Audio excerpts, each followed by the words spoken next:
Chers frères et sœurs, bonjour. Bienvenue à nouveau à un nouveau vidéo YouTube concernant notre foi catholique, concernant l'approfondissement des grandes vérités qui sont enseignées, qui sont contenues dans notre credo catholique, communément appelé le Je crois en Dieu, qu'on récite à l'église le dimanche. Un Je crois en Dieu qui contient plein de vérités qui méritent d'être approfondies et comprises davantage. Vous savez, le Seigneur Dieu Tout-Puissant, il veut qu'on le connaisse, parce que c'est en le connaissant qu'on va l'aimer. On ne peut pas aimer quelqu'un qu'on ne connaît pas. Le Seigneur, le plus grand commandement qu'il nous a laissé, c'est de l'aimer de tout notre cœur, de toute notre âme, de toute notre force.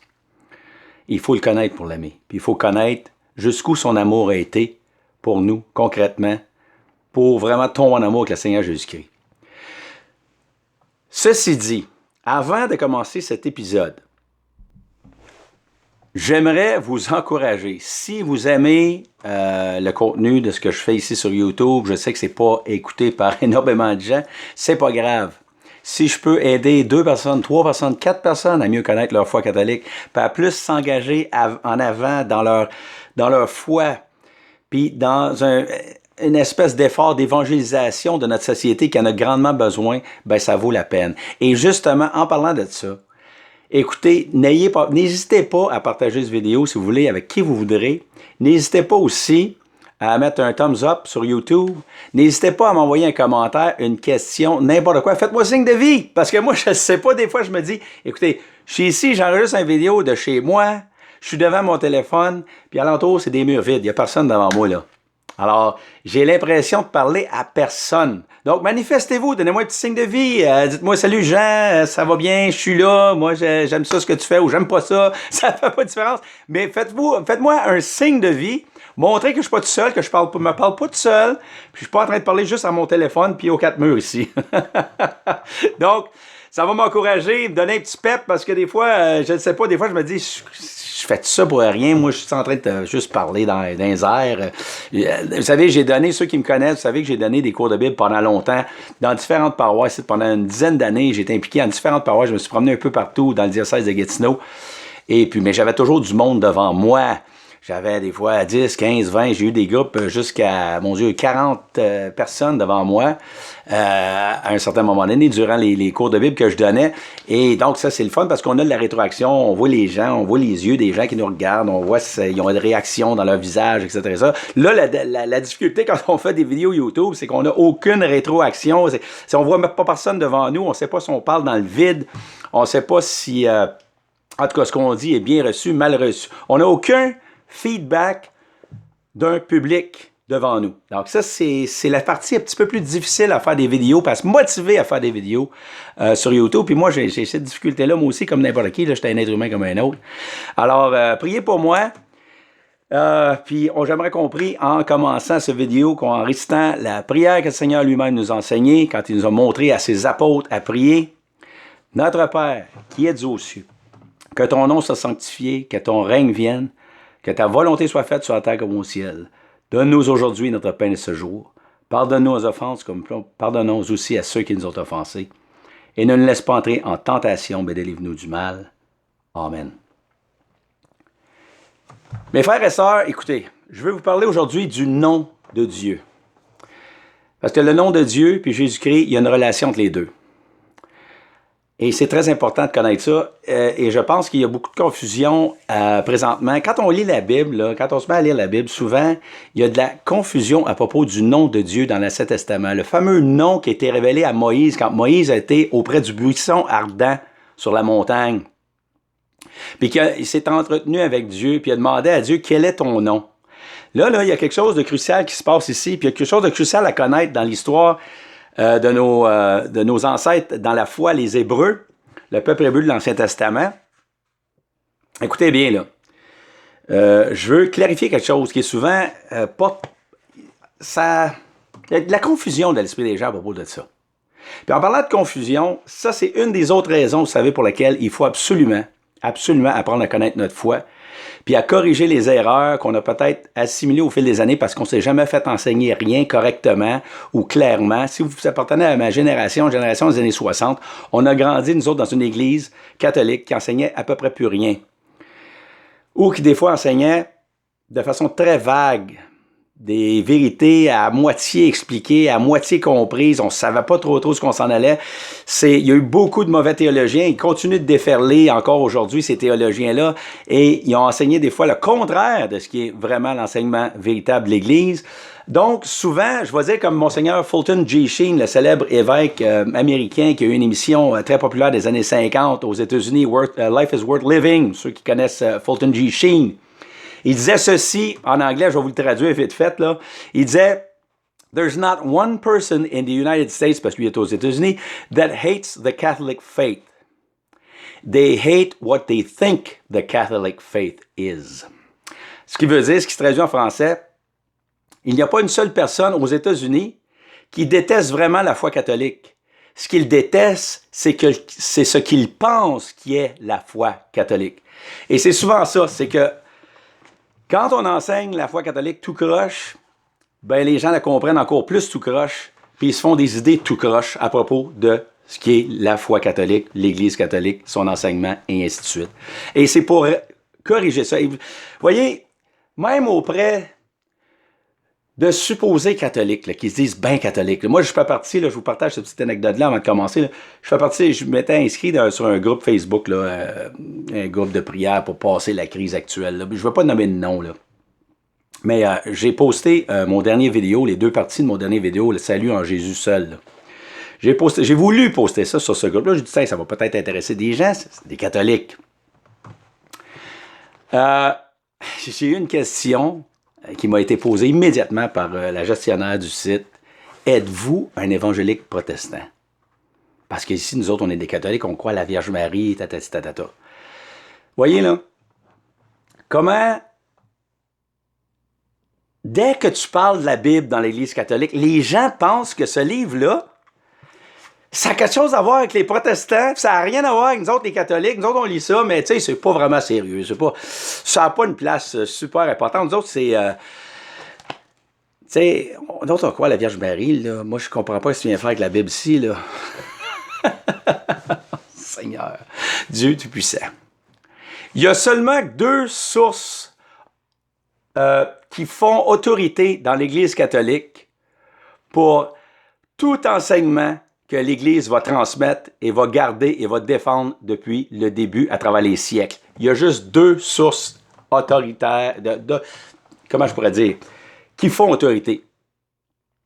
Ça ici, la Sainte Écriture, l'Ancien et Nouveau Testament, la Bible, la révélation divine surnaturelle, la parole surnaturelle de Dieu confiée à des hommes et consignée par écrit ici dans ce qu'on appelle l'Ancien et Nouveau Testament. Et l'autre, c'est la Sainte Tradition. Qu'est-ce qu'on veut dire par la Sainte Tradition?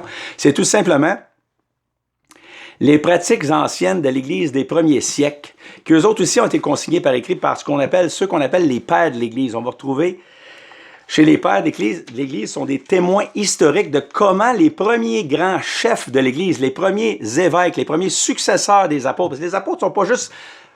Jésus, il n'a pas juste parti, laissé les apôtres en charge, puis après que les apôtres vont être morts, ben tant pis, il n'y a plus personne en charge, l'Église disparaît de sa planète, puis ça finit. Ça finit là, elle reviendra un moment donné. Non. Le Seigneur Jésus-Christ a laissé ses 12 apôtres, c'était les 12 premiers chefs de l'Église, il les a laissés en charge, il a mis d'eux à la tête des 12, qui était l'apôtre Pierre, et ensuite, les apôtres, quand ils ont vu eux autres aussi, ils étaient pour mourir à un moment donné, ils étaient pour quitter ce monde, ils n'ont pas laissé l'Église sans leader, sans chef pour leur succéder. Ils ont laissé des gens auxquels ils avaient transmis leur enseignement. C'est ce qu'on appelle la Sainte Tradition apostolique. Donc ça, la Sainte Tradition, tout ce qui est des documents historiques de ces hommes-là qui ont succédé aux apôtres des premiers siècles, 1er, 2e, 3e siècle, 4e siècle, là, c'est très important parce qu'on va se référer à ça pour dire voici comment les gens comprenaient ce qui venait de Dieu. Qui avait été révélé dans la Sainte Écriture, voilà comment l'Église le comprenait, l'interprétait, et voilà, on ne doit pas diverger de ça. C'est la compréhension originelle de ce que Dieu nous a transmis, de ce que Dieu nous a confié, et qu'on doit garder jusqu'à la fin des temps, fidèlement. Donc, c'est les 2 seules sources.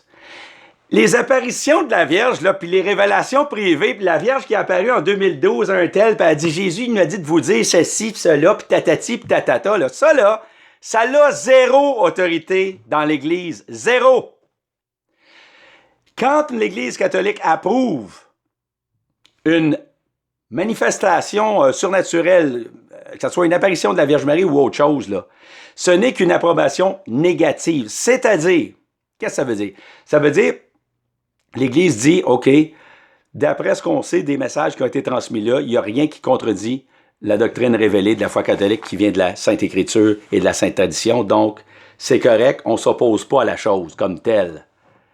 Mais ça ne veut pas dire que l'Église, parce qu'elle a approuvé de façon négative, qu'elle dit « Oh ben là, on va prendre ces révélations privées-là, puis ça va remplacer la révélation publique qui nous a été confiée dans les Saintes Écritures, puis là, on va se mettre à prêcher la révélation privée, le contenu de la révélation privée. C'est de ça qu'on va parler à l'Église maintenant. » Non, non, non, non, non, non, non. Il n'y a jamais rien, au grand jamais, qui va venir remplacer la Sainte Écriture, la Sainte Parole, la Sainte Tradition. Ça ne sera jamais remplacé par quoi que ce soit d'autre dans l'Église. C'est les deux seules sources d'autorité pour l'enseignement dans l'Église, c'est la Sainte Parole, la Sainte Tradition. OK? Ça, faut que ça soit clair dans l'esprit des catholiques. Et je vois très bien par la réaction de cette personne-là, puis par plein d'autres catholiques comme cette personne-là, que les gens n'ont pas assimilé ça encore. Ils comprennent pas ça, ils savent pas ça, ils croient pas ça, parce que si on ne l'a jamais fait expliquer, si on ne l'a jamais fait transmettre, ils se sont jamais fait dire c'est quoi la foi de l'Église catholique. C'est quoi qu'il faut croire pour être vraiment catholique. Ils savent pas.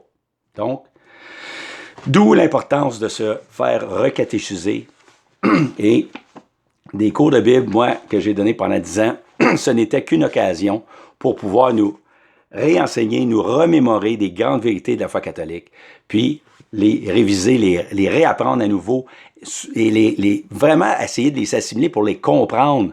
Pas juste apprendre des choses par cœur, là. Parce qu'apprendre des choses par cœur, ça ne va pas grand-chose quand tu ne comprends pas ce que tu apprends.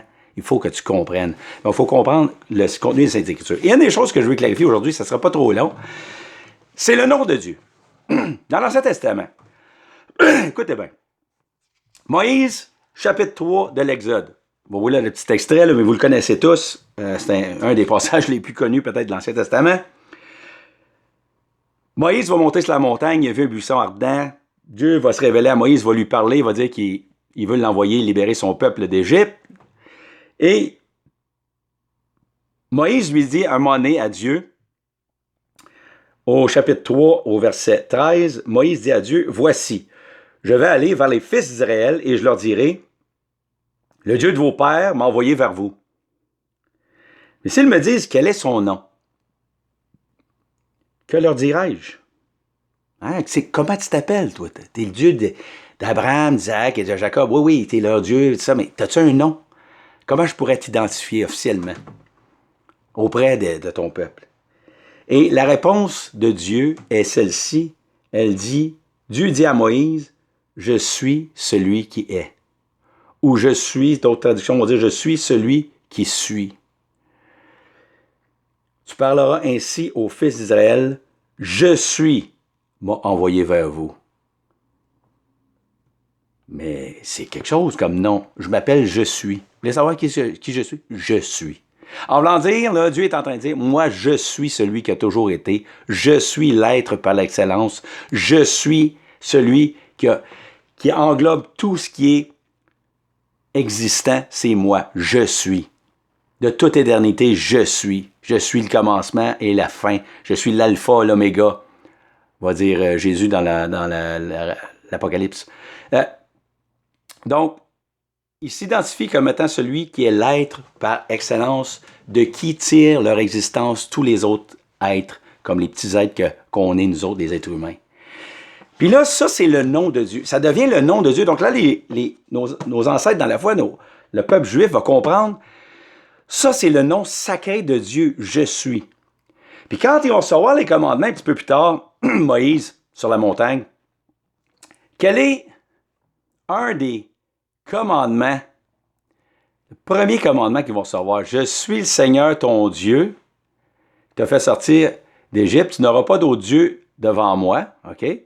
Et ensuite, tu ne prendras pas le nom de ton Dieu en vain. Donc, il ne faut pas se servir du nom sacré de Dieu comme si de rien n'était dans des discussions profanes pour n'importe quelle raison, n'importe quoi. Il faut faire bien attention. Tu ne prends pas le nom de Dieu en vain. Ça, c'est un des commandements fondamentaux. Et pour ne pas violer ce commandement-là, ne pas prendre le nom personnel de Dieu révélé à Moïse, je suis celui qui est, je suis, ne pas prendre ce nom-là en vain, les Juifs, à chaque fois dans l'Ancien Testament, par la suite que vous allez voir le nom de Dieu mentionné, qu'on va vouloir dire le nom de Dieu, tu sais, Dieu m'a envoyé, Dieu a dit, Dieu a fait ceci, je suis, a fait ceci, ils ne mentionneront pas, ils ne diront pas je suis. Ils n'écriront pas je suis. Ils vont écrire 4 lettres. En hébreu, là, mais nous autres, en français, la transcription française, si vous voulez, la traduction française de ces 4 lettres hébraïques-là, c'est ça ici. YHWH. Essayez de prononcer ça. Vous êtes capable de prononcer ça? Essayez tant que vous voulez. Prononcez ça, ces 4 lettres-là. YHWH, c'est imprononçable, il n'y a pas de voyelle. Bon, en hébreu non plus, c'est pas prononçable.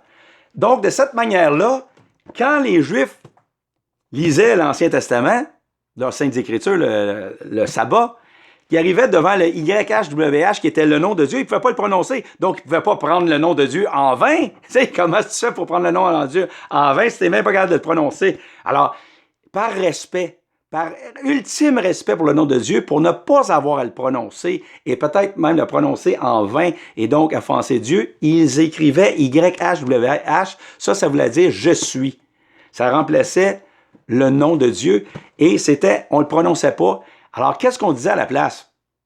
Bien, simplement, ils écrivaient en petites lettres au-dessus du YHWH, ils écrivaient « le Seigneur » ou « le Seigneur Dieu ».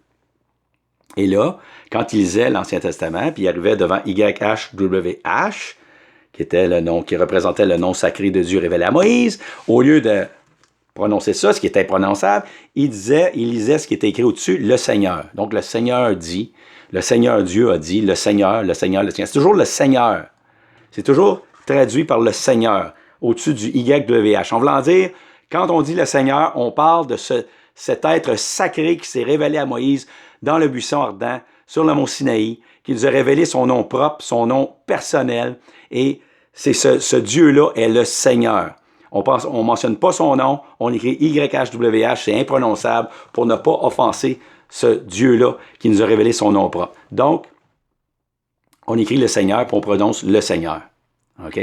Donc, c'est pour ça que il y a beaucoup de confusion, parce que dans les traductions modernes de la Bible, par exemple, dans la traduction de la Bible de Jérusalem que j'ai ici devant moi, une des traductions de la Bible de Jérusalem, à chaque fois que vous allez lire dans l'Ancien Testament les fameuses 4 lettres YHWH, eux autres ont décidé de rajouter des voyelles pour qu'on puisse prononcer un nom, là.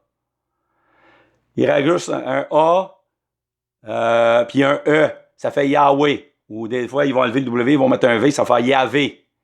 Mais ça, là, Yahvé ou Yahweh, là, c'est une création des traducteurs. Comprenez bien que ça n'existe pas, ce nom-là. Ce mot-là, Yahvé ou Yahweh, là, ça n'existe pas. C'est dans aucun texte original de la Bible en hébreu. Ce qu'il y a en hébreu, c'est YHWH.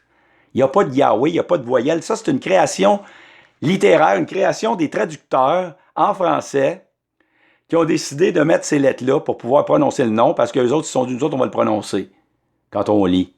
Alors, ils ne respectent pas l'intention originelle des Juifs qui était de ne pas avoir à prononcer ce nom-là et de dire le Seigneur à la place de dire Yahweh ou Yahvé ou quelque chose comme ça, ou faire un mot avec les 4 lettres. Il y avait une intention derrière ces 4 lettres-là imprononçables, c'était justement de ne pas prononcer aucun mot, aucun nom là. Puis là, nous autres, dans nos traductions modernes, comme ils font ici à la Bible de Jérusalem, ils mettent des voyelles pour qu'on puisse prononcer Yahvé ou Yahweh. Bon, hein, ça n'a pas de sens. Ce mot-là, c'est une création des traducteurs. De la même manière, le mot Jéhovah, vous allez entendre les Jéhovah, les témoins de Jéhovah, hein, c'est ça qu'ils font eux autres. Eux autres aussi, ces lettres-là, ils rajoutent des voyelles, puis eux autres, ils font Jéhovah avec ça. Encore là, Jéhovah, c'est un nom, ça ne veut absolument rien dire. Ça n'existe pas, ce nom-là. C'est une traduction. C'est une création d'un traducteur pour pouvoir prononcer les 4 lettres imprononçables. Ça n'existe pas. C'est pas dans le texte original. Le texte original ne nous dit pas de mettre des voyelles là. Donc, techniquement, on devrait faire comme les Juifs, Puis quand on voit, il y a les 4 lettres, YHWH, qui sont pas prononçables, on dit le Seigneur, ou le Seigneur Dieu, ou Dieu, tout simplement, traduit comme ça. La seule traduction que je connaisse, ben, une des traductions que je connais qui traduit comme ça, c'est la traduction écuménique de la Bible, la traduction TOB. Eux autres, partout où il y a le YHWH, ils disent le Seigneur. Maintenant, vous allez dire, pourquoi tu nous dis tout ça, Jean? Parce que maintenant, sachant cela, comprenez bien la signification. Quand dans le Nouveau Testament, Saint Paul va arriver, ou dans certaines lettres, vous allez entendre, il va dire « Jésus est Seigneur ». Qu'est-ce qu'il est en train de dire?